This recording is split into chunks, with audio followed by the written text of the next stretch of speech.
Okie dokie. So thank you very much for joining us. Oh, you lovely people.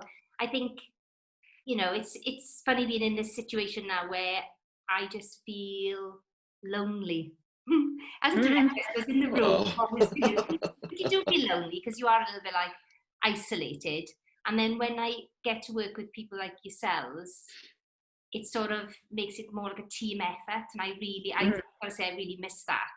And I think it's really highlighted how much I personally depend on people like you to bring just that added element to it that just makes it glisten, really, I think. So for me, it's been about trying to re-engage, because we never get time to talk, do we? We never, basically, do the show, whatever it is, come into rehearsals and things like that. So this has given me an opportunity, really, just to talk a little bit more in depth about what you do and to share that with other people, really. So yeah, and I think I've picked on you two because basically I know both of you used to act, and now you've been quite different. So, Kev, do you want to just start off how you sort of like what you do, basically? What do you do? What do I do?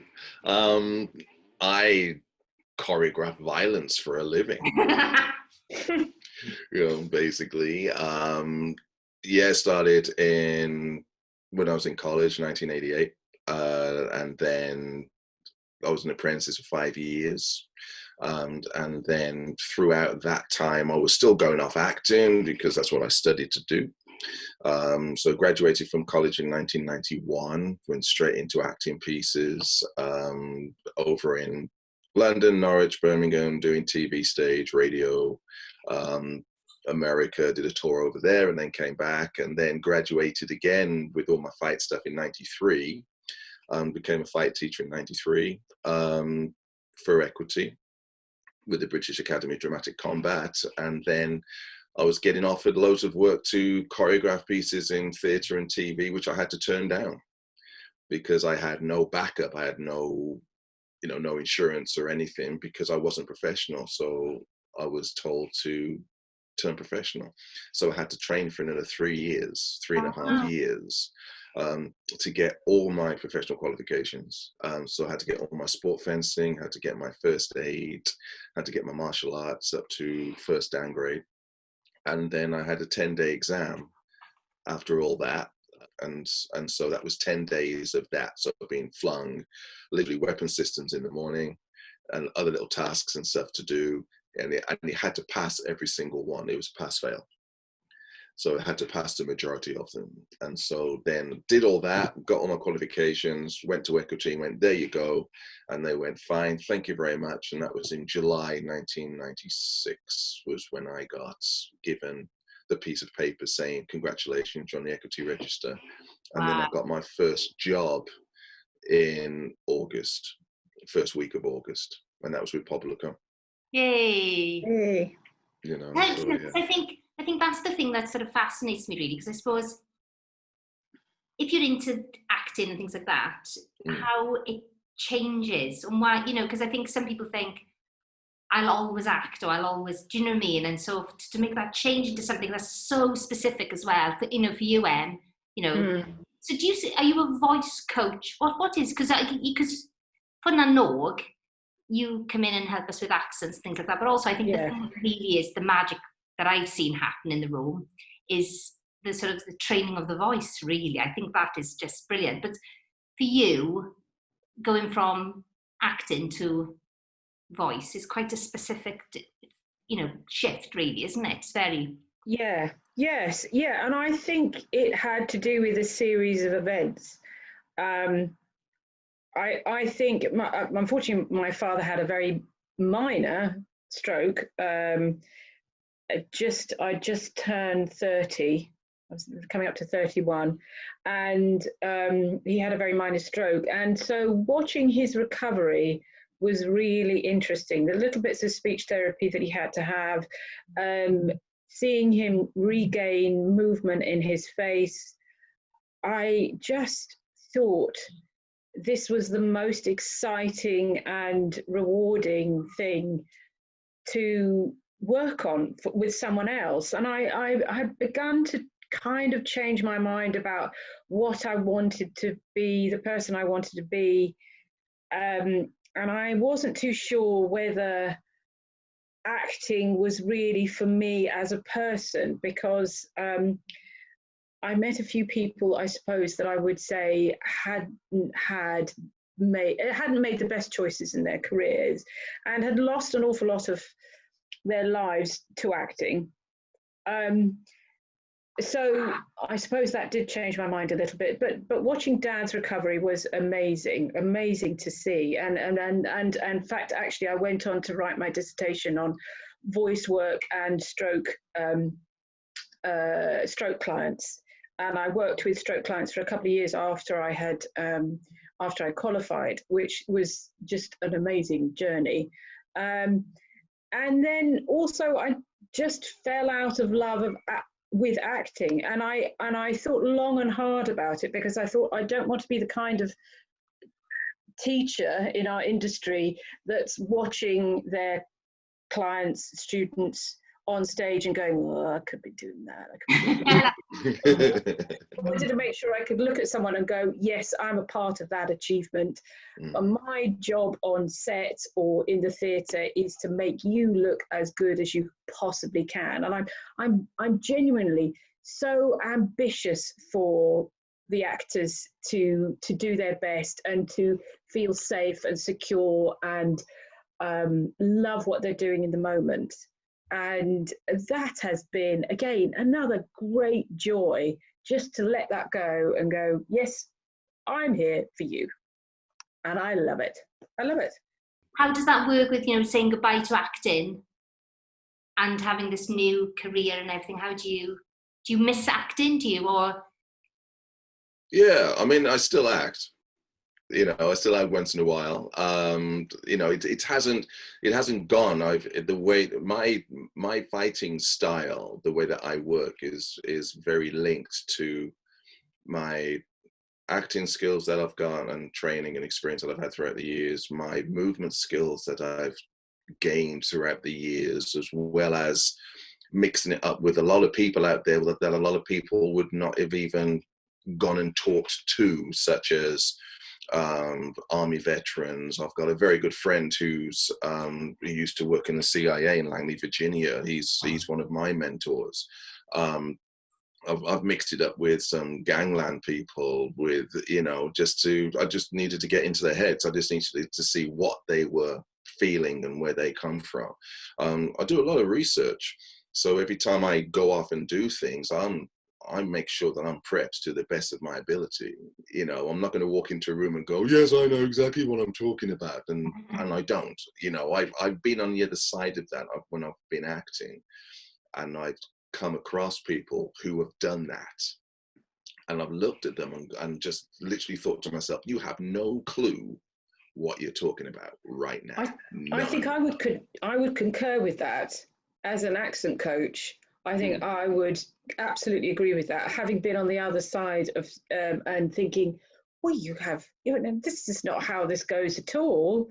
I don't ever want to put the people in my care in that position. Yeah. So, I always come into a situation as prepared as I possibly can be. I will also research and go places, and just so that I feel comfortable enough with tools.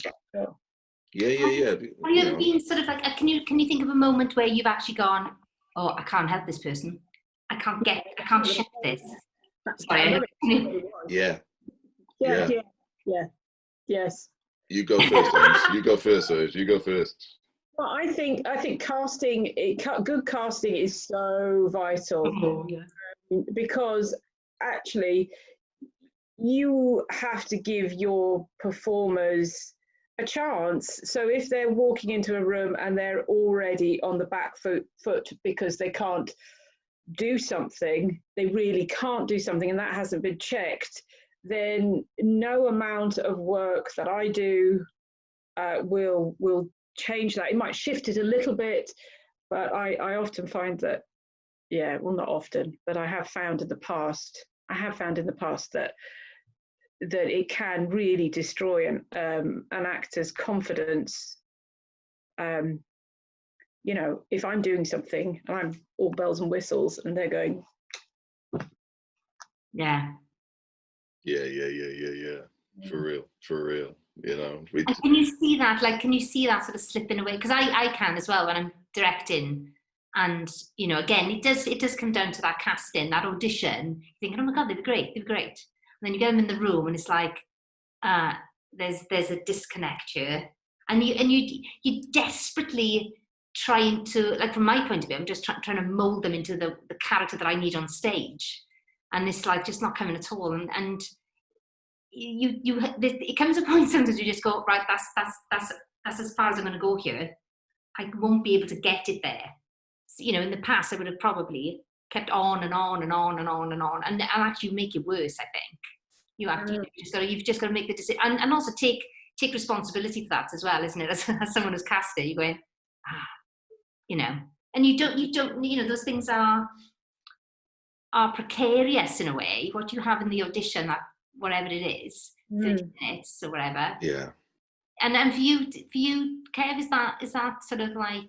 Yeah, I had one when one of my first jobs. So I was acting in Plymouth, and we're doing Romeo and Juliet, and this guy came in and literally started talking about, you know, the stuff that he'd done, and then, you know, how he was going to work with all of us. And I'm sitting at the back just like going, oh, this is going to be carnage. This is going to be pure, because he was talking absolute crap. And it was pure carnage, to the point of every time he'd say something, he'd look at me for validation. And I just stared back at him. I didn't give him anything. You know, and then he'd be like walking around, and then next thing I know, he got a gun out. So he got a 9mm, because we were using 9mm as well, because it was all very set in the future and street and all that. So he brought his gun out, and he says, right, well, you know, this is a very dangerous weapon, but it's also very loud. And so what we're going to do, I'm just going to show you how loud this is. So I sat there looking at him. I looked at the director, and the director looked at me. And I thought, I really hope he's let the police know, or he's told the director that he's going to do this, because otherwise we're going to have SO19 on our doorstep. So, so basically he loads the gun up and he walks outside. So people follow him. And where we're rehearsing, there was a housing estate just over the back. So he lets off about 5 shots. Lets off 5 shots in the air, you know. And so people, so the actors are there going, "Oh my God, it's really loud!" And he says, "Well, yeah, it's loud out here, but wait until you get inside and stuff." And I'm like, so I pulled the director to one side. I says, "Did you know about this?" And he went, "No." I went, "Right, let's give it 10 minutes." You know, so it came back in, and he was talking away. Next thing you know, we had a policeman come walking in, going, "Can I just have a chat with you? Who's in charge here?" You know, so yeah, and you know, some of us went outside, full van, outside. You know, and it was just like, right, okay, yeah, this is what happens. Yeah, it was, you know, our fight director was showing everybody what was going on and stuff, and how to use a gun and stuff. And they went, really? He decided to come out. Yeah, I know. You don't have to repeat or anything. And then that was done. And then he came back and he choreographed this whole fight. And there was 36 of us on stage, and we were doing it in the round. But he didn't take into effect any safety margins at all. So people were bumping into each other. We had baseball bats being flung around and being swung at people and stuff. And it was in the round, and the audience were pretty close. And I was just standing in the middle of it going, all I could count were people being knocked out and going to hospital. That's all I was counting. I wasn't concentrating on what I was doing. So he left. The director looked at me and went, "Tea break?" I went, "Yes." And he went, "What do you think?" I went, "If you let this carry on, people are going to die. I'm just going to put it out there. People are going to die." You know, and he went, "Yeah, that's what I thought." Now, I wasn't professional at the time. This is one of my first jobs. You know, I hadn't passed my grades or anything, you know, but he just went, "Look, you do it." And I was like, "What?" He said, "You do the whole fight, choreograph everything, choreograph the whole show. You know, I'm not bringing him back in, choreograph the whole show." I was like, "Okay." So choreographing 36 people on stage then, and which was huge then, you know, in the round and doing everything else. But yeah, just having that guy come in, just going, I know exactly what I'm talking about, and going, you have no idea what you're talking about. And honestly, I just saw death. Yeah. Carnage. Both of you now have like, because both of you are not Welsh, are you? Neither of you are Welsh, but you've sort of made your honorary Welsh. Here we go. Here we go. Honorary Welsh. We're honorary Welsh. So, You know. how long? So, how long have you been in Wales? I moved down properly in 2004. And how do you, you know, how do you see? Because obviously you work all over the place, but how do you see sort of Welsh theatre in amongst the other theatre that you work in? And I think it's a lot more collaborative. I don't know whether that's just the companies I've been lucky enough to work with. It's a lot more the director turning to you and saying, what do you think? What would you do? What needs to happen here? In England, which is, I suppose, where I've worked in the main, apart from Wales, I would say it was a lot more I come in, do a job and go out. You know, I'm not often there to see many of the results. Yeah, so I definitely prefer it here. I would never go back. I know. Kev, you came here to college though, so we were in college together, weren't we? So it's, yeah. I remember freshers. I think we only had a freshers night, I think, at Welsh College then. Yeah, we did, yeah. Yeah, couldn't afford a week. Yeah.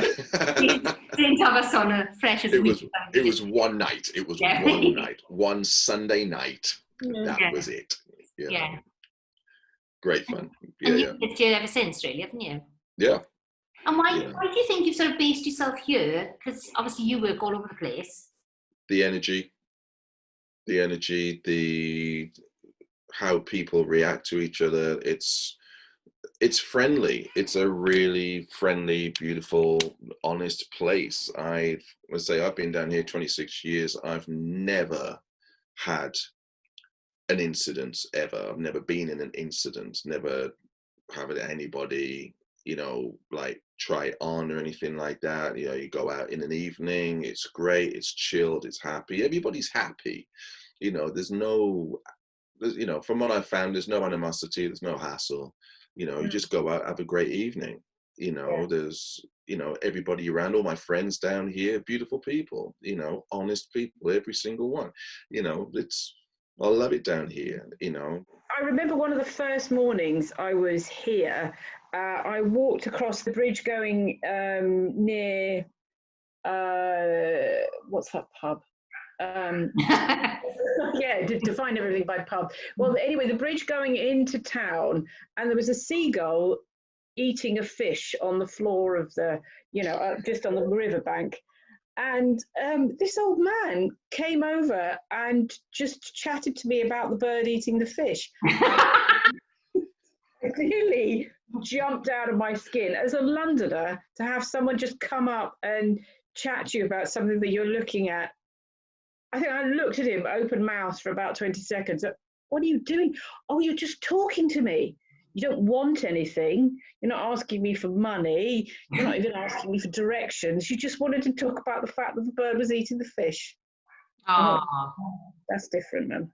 Yeah. Yeah, I've loved it ever since. And both of you teach. How important is teaching for you? Yeah, I love teaching.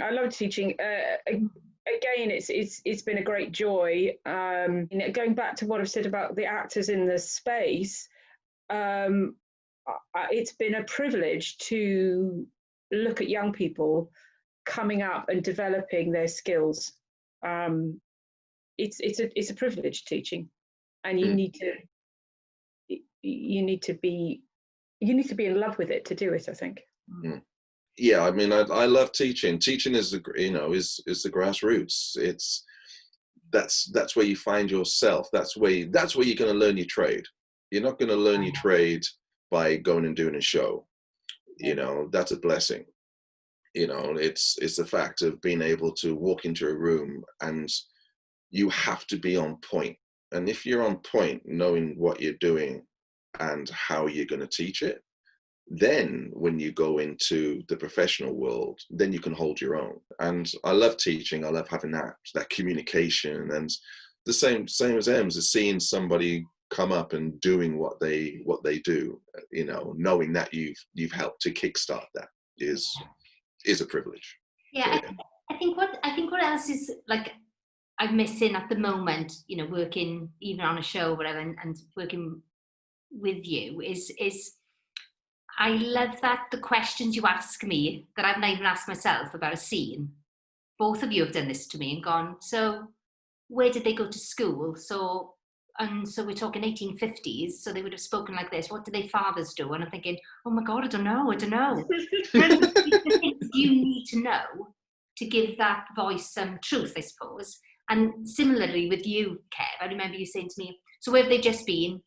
So have they been in a pub, right? So they've been in a pub, so they've walked, you know, so where did they go before that? And I'm thinking, why do you need to know all this? You know, it gives it truth then.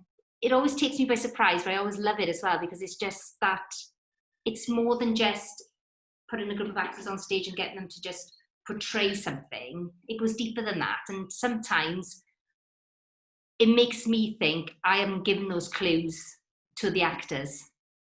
I've just expected them to, you know, roll up into the scene or whatever and do it. And then you come on and sort of usurp me. But no, but it is. Yeah, why didn't I think of asking that question? That's a brilliant, you know, so the questions you ask me are always so brilliant to help and I think, you know, everybody learns from that then. The actors are part of that as well, and it's such a great, you know, going back to that collaborative way of working, you know.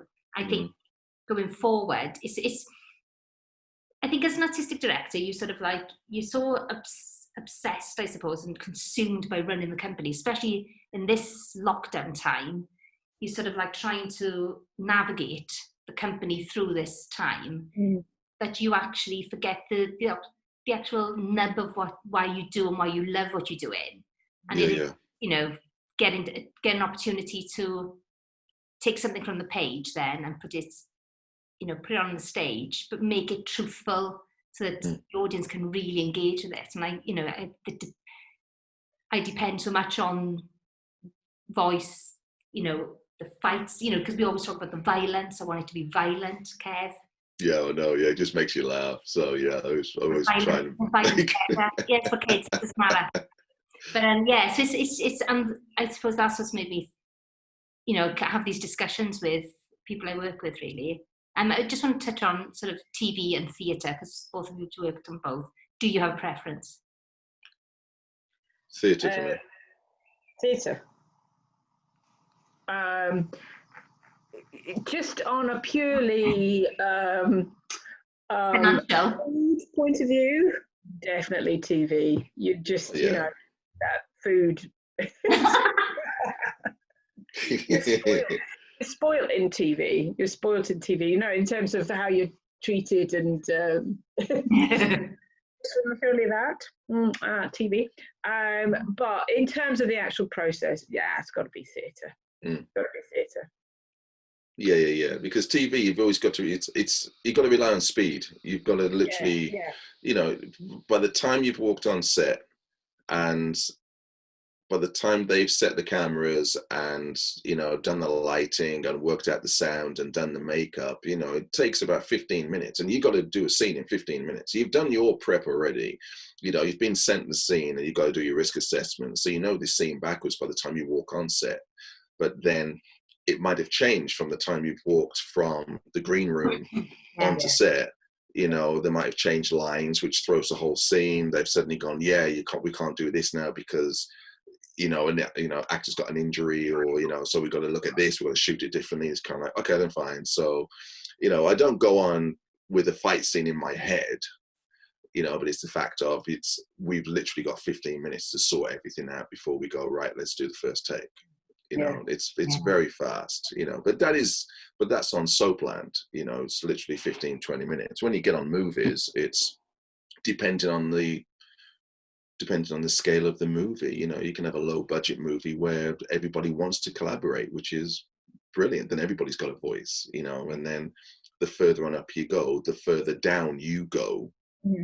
Ah, yeah, okay. You know, when it comes to a voice, because then you've got a representative in front of you. They won't come to you necessarily, you know, from what I found, what I've had my experience on, the higher up I've gone. Like I base it as in Champions League, Premiership, you know, League One, you know, and being up there and done, you know, Champions League. It's, you know, it's the fact of, yeah, I'll voice everything what I need to do and get everything done, but then I've got somebody above me who will be my voice, and that is really frustrating, because then half the time they get it wrong. And so then, if anything, it looks different, they will come back to me and go, well, you didn't tell me that, you didn't show this. And I'm like, well, because if you let me go and talk to the director, I can explain what's going on, you know, and it doesn't work like that. So I've had to learn that, you know, that new skill of just like going, yeah, I'm just going to do my thing, and then I'm backing up, you know, and let them do it. And Ems, do you have a different, you know, because you obviously do the training of the voice, but do you have a preference of what you enjoy most when you're, you know, is it the actual technique of you know, of getting that vocal range, or is it more, I really enjoy doing accents? I think that's a very difficult thing to call, actually, because if I hear something that needs to be adjusted in a voice, that's really interesting to get to the bottom of. You know, what is going on in there? Why is that happening? So that part of my brain thoroughly enjoys the investigation of that. But I suppose in a way that is related to the technicality of an accent as well.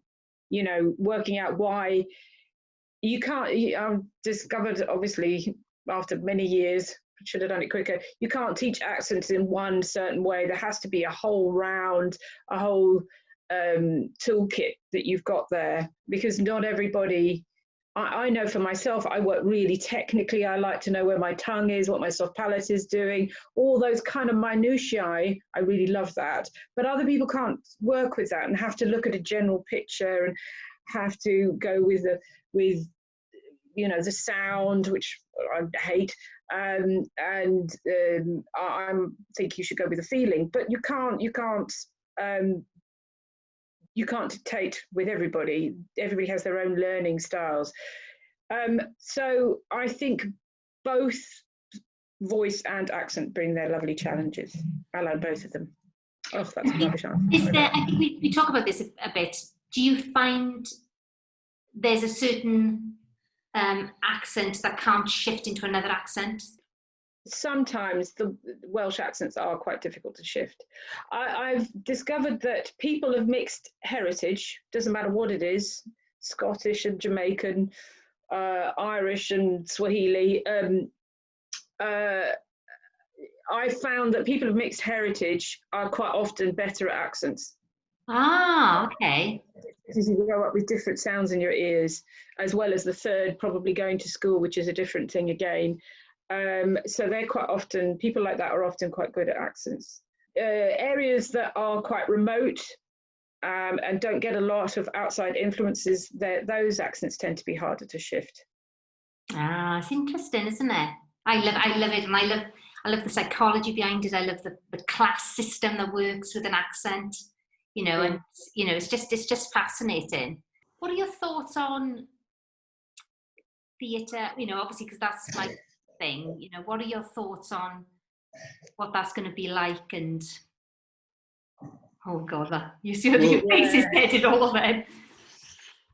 The whole demographic has changed, hasn't it? Now, you know, everything has now changed. It's a technological era now.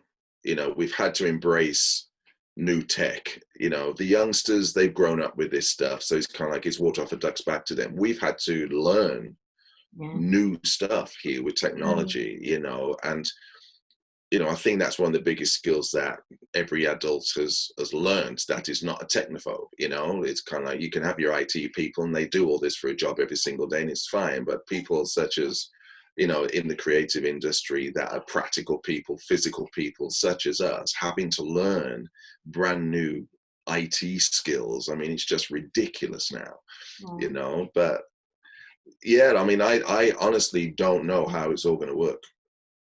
You know, it's going to be interesting. I've heard some ideas, but whether or not these ideas will come to fruition, I really don't know. It's going to be interesting. Yeah. I think people have to remember how vital the arts are, all of the arts, you know, painting, what we do here in the theatre, television, they are all vital for our mental health. And I think the people with the purses need to remember that. Yeah, I have no idea how it's going to go forward. You know, if we can't sit next to each other or even behind each other in a theatre space, what does that mean for small companies? It is worrying. But then as Kev says, there's opportunities to explore this technology that we've all got in our household. And I think working with communities around Wales in particular, you find people that just don't go to the theatre. However, you put something online, and there's a good possibility that people who don't go to the theatre might well check in. How you make money from that, I don't know, but it might be that this is a broadening of what we do. Yeah. It's lovely. True. Thank you very much. Before you do go, we've got this thing going. We always do it. Me and Dan Lloyd and Phil talk about it a lot. Who would we cast if there was a Nanog feature film in Hollywood? Who would play you in the Nanog feature film? Will Smith. Yes. Can't wait for him to start at the unit. Julie Walters. That energy. Lovely. Yeah. Lovely. I can so see that. I can so see that. That's brilliant. It's brilliant. Thank you ever so much. And thanks for chatting and everything.